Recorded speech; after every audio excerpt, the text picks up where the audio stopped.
Morning traders, and this is your Dax day trading setup for today. If you're new to the channel, don't forget to subscribe. We do these videos every single day of the week. Okay, so starting off on the weekly, we've got this massive engulfing bar from last week, and it is starting to look like a bit of a nice positive breakout setup that is playing out. So we've come down to test this this area of support here. Okay, we did briefly break below it, or we gapped below it, but then we've run above it. Now that is a piercing pattern on the weekly. So for me, the long-term view here is we are looking for longs, and I'm looking pretty much to target this area here, which is a previous level of support and resistance. Okay, and that is 128.10. Now if we come down to the daily, you'll see it a little bit clearer. Let's move that up like that. So you can see I had two touches there. They're my two touches. This is my third touch, and it does make sense. We've got the sellers coming in here because we haven't created a higher low, so they're still trying to drive it down, anticipating a higher low before stepping in. Okay, now it doesn't necessarily mean that that's what's going to happen. It is still possible that we pull back and pretty much come and test an area like this, which is 11.8. Oh, is it 11.850? Yeah, 11.850.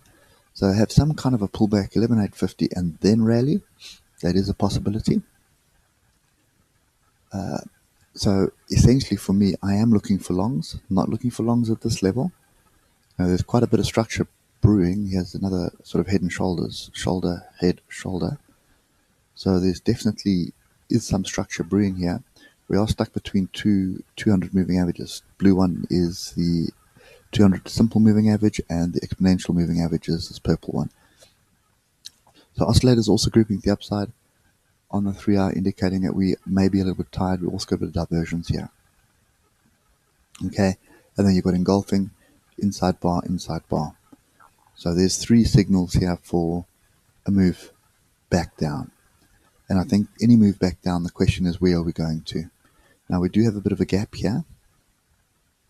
Okay, and if we drill down to the hour, that would also make a little bit of sense to come back down to these 200 moving averages, find some support, and then rally. Okay, so that's kind of what I'm looking for. The other thing to pay attention to, if I get rid of the noise, is the fact that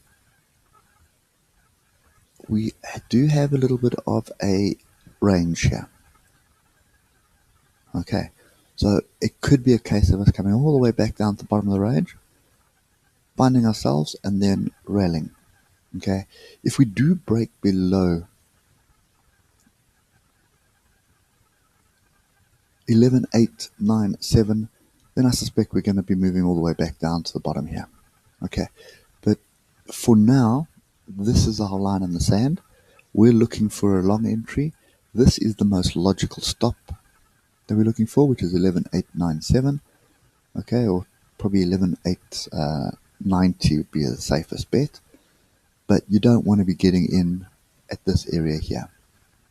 Okay, now if we get down to the 12 minutes, let's just have a look here. So firstly, we had a good rally, and then we had a double top.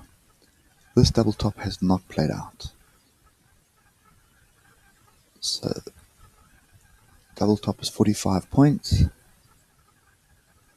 Just want to find the structure that we're going to go for, and it's more than likely that one. So there's my double top target. Now I have had a move down, and I've come back and I've tested. Let's just use that line there. I've tested the neckline. There's the neckline of the double top. You can see 1, 2, 3 touches. Okay, but at the same time, what's happened here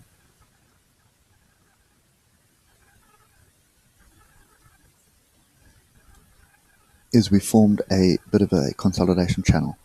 Now, for me, at another, we get a breakdown, then this is what we're looking for. Okay, and that is into the 200 moving average. And then we still have a gap, which is, in my opinion, still open because there's no body that's closed down here. Okay, so and I'm working off for 12 minutes at the moment. So anyway, this gap is still open for me, and this is the second move. Okay, so in other words, what I'm looking for is some structure to come into place somewhere between, well, somewhere around 1200. Okay, the gap is sitting at 11,982. Anyway, that's what I'm looking for. I suspect we're going to have some kind of a move down, give us an opportunity to sort of gather our thoughts and get into the trade. And I'd actually almost be inclined to believe we're going to have this kind of setup here. So a bit of a sell-off, consolidation, and then an opportunity to get long. Okay, at this stage, looking at the moving averages, they are asleep. But it is Friday, so that's typical. On a Friday, what happens? And this was non-farm payrolls, and then we just went sideways. So anyway, that's my kind of play at the moment. I'm looking for this double top and this flag to play out. I'm looking for that second move, and if you look carefully here where this measured move is, yeah, that would give you potential for a bigger flag. And normally, it normally runs parallel to the previous one. There's the previous one. So anyway, so that's my view for today. Definitely looking to get long again, but not at this position. I want to see these two bullish patterns play out. So there's a double top and there's a flag. Do I want to chase the short? No. Okay. Reason being that the trend has changed. The 3 hour is in our favor. The 1 hour is in our favor. And the daily is starting to look like a reasonable turning point as well. So I'm not really interested in chasing the longs, because what you find when you're in a trend, most of the reverse trades setups, they fail more often than not. Okay, so I'd rather wait for the structure and then go with the trend. So wait this one out, pick up my long, hopefully down in this area of 1200, and then see if we can get a break of this range to the upside. Okay, there we go, guys. That's my view for today. Hope it helps, and I'll catch you later. Cheers for now.